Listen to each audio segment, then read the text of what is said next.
Here's an experiment where we're studying how to use teams of robots in emergency response. Imagine there's a 911 call or a disaster that might naturally have occurred, and you want eyes and ears on the scene.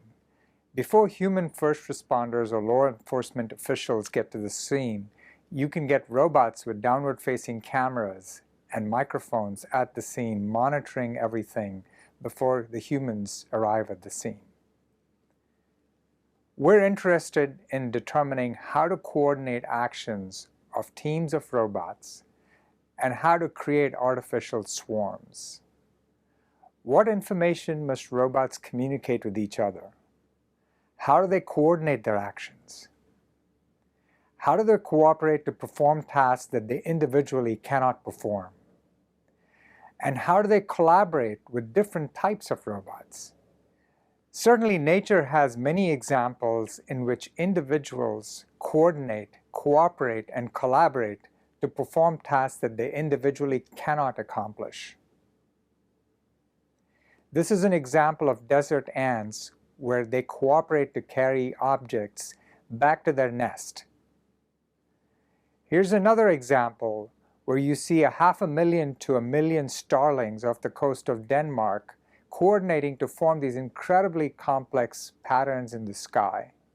Or this example where army ants create artificial bridges going from a region which might be flooded by water to drier lands. In all of these examples, individuals coordinate, collaborate, and cooperate. We're interested in learning from these examples and building artificial swarms. Here are 3 organizing principles for collective behavior. First, it's clear in all these examples that individuals act independently. There is no leader in the swarm that's telling every individual what to do.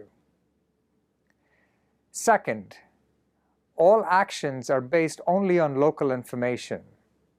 Again, there is no mechanism for sharing information so that every individual has the same global picture. Third, there is a paradigm of anonymity in play here. The individuals are anonymous. It really doesn't matter who you're collaborating with or who you're coordinating your actions with. When we build robots, we try to preserve these 3 overarching principles. So here's an example that illustrates a cooperative task in which robots coordinate their actions to build a 3-dimensional structure. In this particular experiment, the robots determine on the fly who gets to pick up what object. Each object is a truss-like element, and then who gets to place them in what position. By coordinating their actions, they'll be able to build complex 3-dimensional trusses. In each of these examples, the robots only have information about the CAD model for the truss, and they're able to determine how to coordinate actions and how to plan their trajectories in a safe manner in order to accomplish the task. Let's look at the mathematics of this problem. This is a complex task. Imagine you have n robots and m obstacles. If you look at the state space, the dimensionality of the state space grows with the number of robots. For one robot, you might have a state space consisting of its configuration and its velocity. For n robots, you essentially have n copies of the state space. So the complexity of whatever operation you need to perform, whatever calculations you need to conduct, will grow as n increases. The number of potential obstacles each robot must need to consider also increases. In fact, if you look at the number of potential interactions, that goes as n squared. In addition, each robot must worry about the obstacles in the environment, and if there are m obstacles, there are m possible interactions. In a team of n robots, the number of such interactions is n times m. Thus, the complexity of the task of coordinating motions and avoiding obstacles goes as m times n plus n squared. Finally, there's a question of who gets to do what. This is the so-called task assignment problem. If the robots have a number of goal positions to choose from, the problem of which robot gets to go to what goal position can be formulated as a combinatorial problem, and the complexity of this grows as n factorial. Here's a cartoon that illustrates that particular problem. In this cartoon, I only have 3 robots starting at positions S1, S2, and S3. And there are 3 goal positions. The goal positions are not labeled. The first decision the robots have to make is who goes to which goal position. So now this is the labeled problem where the robots have decided the labels G1, G2, and G3, designating the goal position G1 to robot 1, G2 to robot 2, G3 to robot 3. Mathematically, this can be described by an assignment matrix filled with zeros and ones. The entry phi sub ij of this matrix is equal to 1 if robot I is assigned the goal destination j, and it's 0 if the robot I is not assigned the goal destination j. The second subproblem is planning the trajectories. Here I've stacked all the state vectors into one big state vector, and the problem of planning trajectories that are safe must be formulated in this joint state space. As I mentioned to you earlier, the dimensionality of the state space grows as n. The safety constraint is expressed by this inequality. Assuming the robots are circular or spherical, we require robots I and j to be separated by at least 2 times the radius. So for all pairs of robots I and j, this inequality must hold. Further, this inequality must hold at all instants of time. And then finally, as before, we would like these trajectories to be optimal. Once again, we assume that there's a functional that describes our measure of optimality, and we're looking for trajectories that minimize the value of this functional.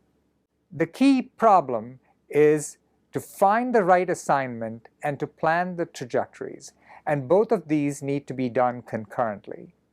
One of them grows as n factorial, the other one grows exponentially with n. There are 4 key ideas that we use to solve this problem. First, as I mentioned before, we combine these 2 individually difficult problems, the problem of assigning goals to robots and the problem of determining the optimal trajectories. Second, we use the concept of a leader-follower network to formulate interactions between robots and their neighbors. Third, we embrace this paradigm of anonymity where robots can be exchanged between each other so that the specific identities of the robots don't matter. And then fourth, we think about how robots should share information, enabling them to make decisions based only on local information. Let's see how each of these ideas work out in practice. First, we want to be able to assign goals and plan collision-free trajectories.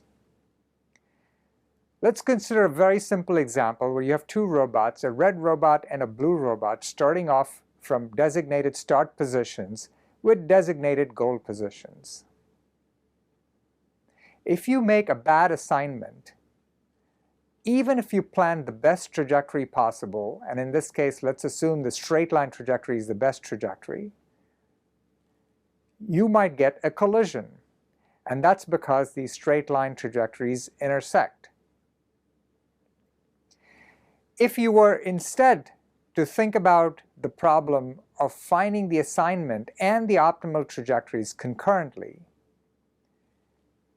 you might come up with a different way of approaching the problem.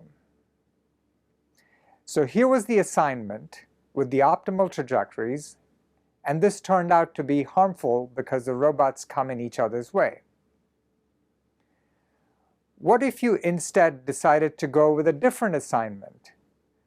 Now the optimal trajectory, the straight line trajectory, is one in which neither of the robots get in each other's way.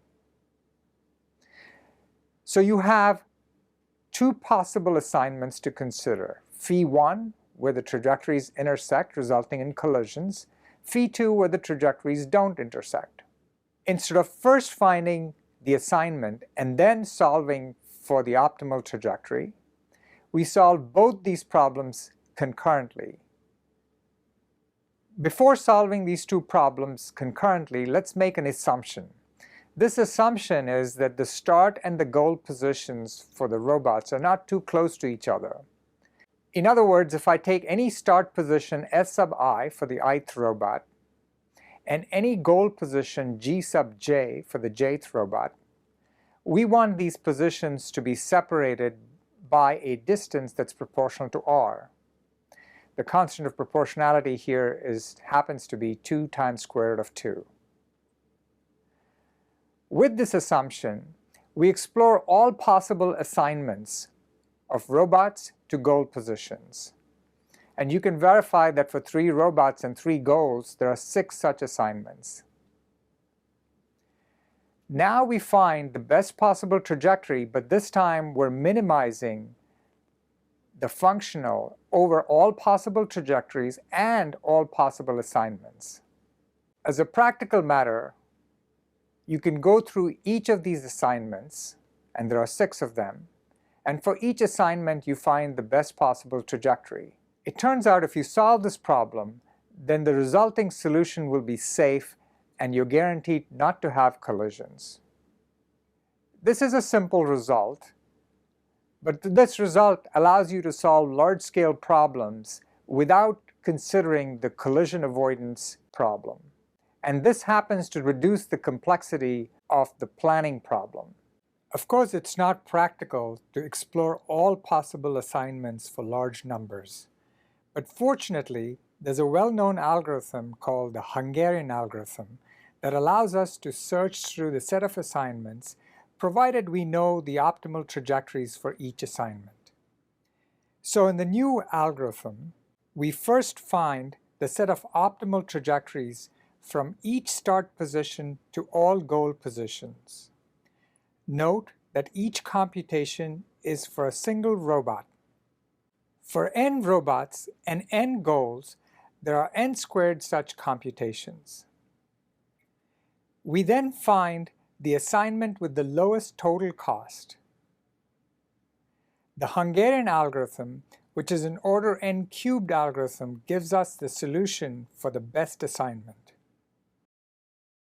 So if you solve capped using the approach that I just described, you will find that the time required to compute the solution does not grow exponentially or as n factorial.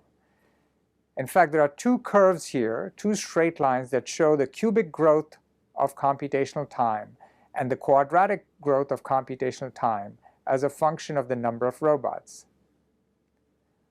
Over hundreds of experiments, the results that we've obtained suggest that the complexity is somewhere between quadratic and cubic. Now let's move to the second key idea, which is the concept of incorporating leader-follower networks. The idea is simple.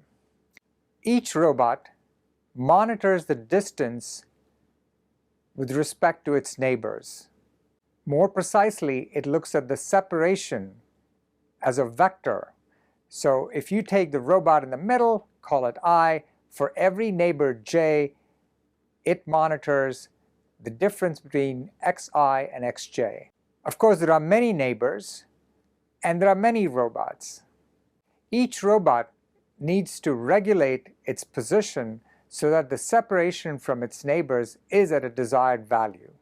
This is done using the control algorithms that I described earlier.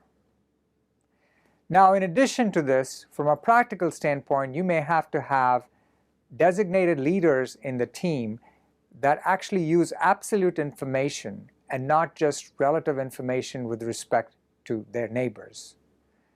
You may have one leader or a second leader or many leaders. But without having at least one leader, you will not have an absolute sense of where the team is or where the formation is. This idea is demonstrated in this experiment where an external user is manipulating the single designated leader. Of course, as all the robots monitor relative separations, they're able to regulate that and follow the leader as the leader is being manipulated by the human user.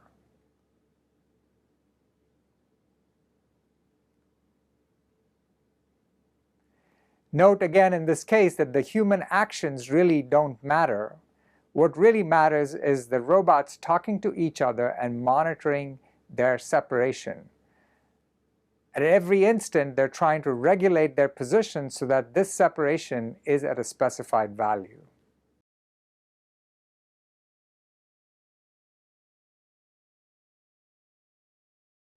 The third key idea is this paradigm of anonymity. Here the robots have been asked to maintain a circular formation.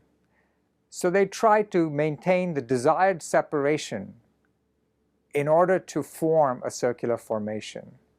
As you can see in this video, as robots are placed into the formation or removed from the formation, their presence is detected by the neighbors, and the neighbors then adjust their positions to ensure that the relative separation is maintained.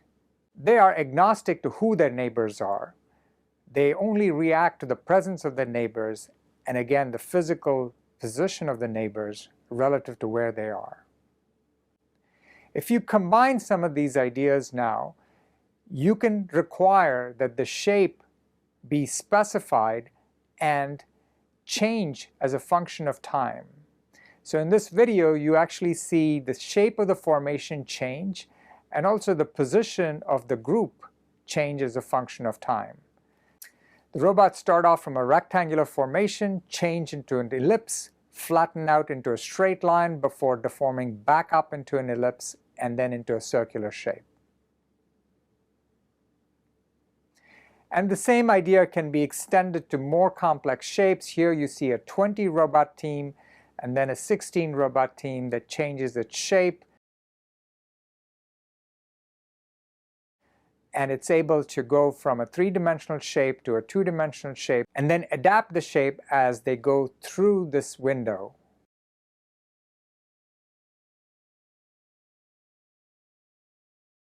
And here you see the H-shaped formation where the robots are again very precisely controlling their position even as they come within inches of their neighbors.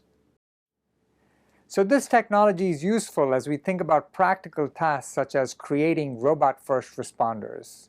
So here you see a team of outdoor robots. They're able to react to, for example, a 911 call, and they do that by positioning themselves around the building from which they think that the 911 call has originated. Robots like this could also respond to active shooters without humans telling them where to go. The minute a gunshot occurs, you could imagine these robots taking up positions outside the building where they think the source of the gunshot is. And this is shown on the top left. You'll see the robots coordinate their motions to take up positions. They're using the concurrent assignment and planning algorithm to take up the positions. They use this paradigm of anonymity. They really don't care the identities. They really don't worry about the identities of their neighbors, and they're able to take up positions to get information about the building. On the top right, you see the video from these cameras being assimilated into a mosaic, and in the bottom you see a three-dimensional reconstruction of the scene being developed by the robots.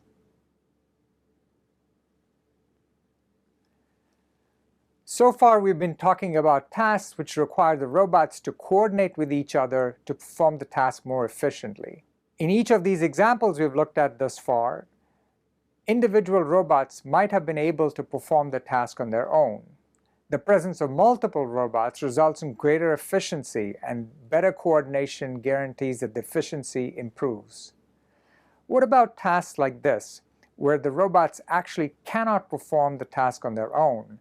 Imagine payloads that are too heavy for individual robots to carry.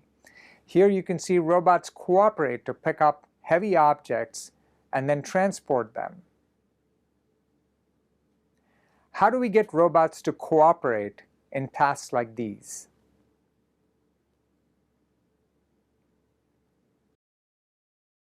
Here's another example where a flying robot must collaborate with a ground robot in order to build a map in the interior of a building. How do robots like these collaborate to autonomously create three-dimensional maps? Remember, an aerial robot can view the scene from a vantage point that is very different from what a small ground robot can. Likewise, the ground robot can position its sensors underneath tables to get viewpoints that the aerial robot cannot. We achieve collaboration by thinking about this task in terms of information. The robots are driven by the common goal of reducing uncertainty about the map. At every step, they think about the information that they can gain by positioning their sensors to get new information. Here's an equation that describes the essential strategy being used by the robots. In this equation, they're trying to determine their paths. X sub tau designates the path of the robot, and they choose the path from a set of available paths. The available paths are those that conform to the environment and are safe, and they are paths that respect the dynamics of the robot. In the numerator, you see the quantity which represents information gain. So they're trying to find the path that maximizes the information gain. The information gain is described by two random variables. The first random variable is a map. The map is a complex object, but it consists of many different elements, each representing features in the environment. It's a random variable because every one of these features is a random variable. There's uncertainty associated with every one of the variables.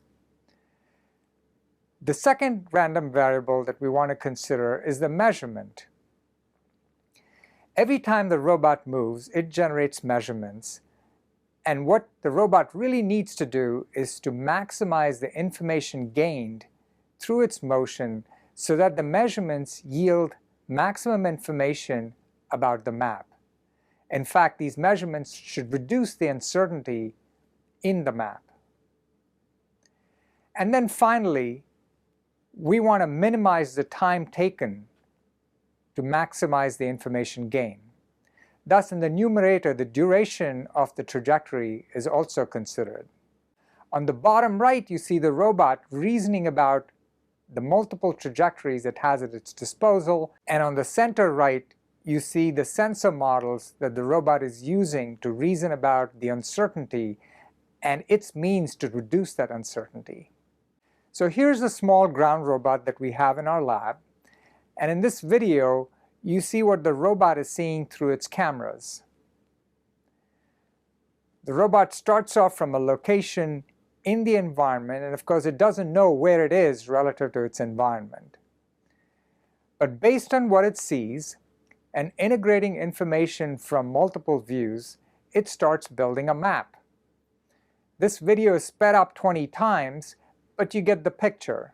At every step, it's reasoning about the possible trajectories it can execute, the information that it's likely to gain if it were to execute one of these trajectories, assimilating all this information then into a three-dimensional map. Of course, this strategy, when used with a flying robot, will yield different information. And here's the same thing being done by a flying robot. When it takes off and it reasons about the different trajectories available to it, those trajectories are different than those available to a ground robot. The kinds of information that it can get are also different, but together with the ground robot, they collaborate and ensure that they can cover the entire environment and build a complete three-dimensional map. Techniques like these can enable collaboration between aerial and ground robots. In this video, you see an aerial and a ground robot collaborating to build a map of a multi-story building that has been damaged by an earthquake. The robots travel as a team, but whenever one of the robots gets obstructed, like in this example, because of a collapsed doorway, the aerial robot can take off and traverse areas that were unavailable to the ground robot. And in the process, they share information and they're able to build a complete three-dimensional map.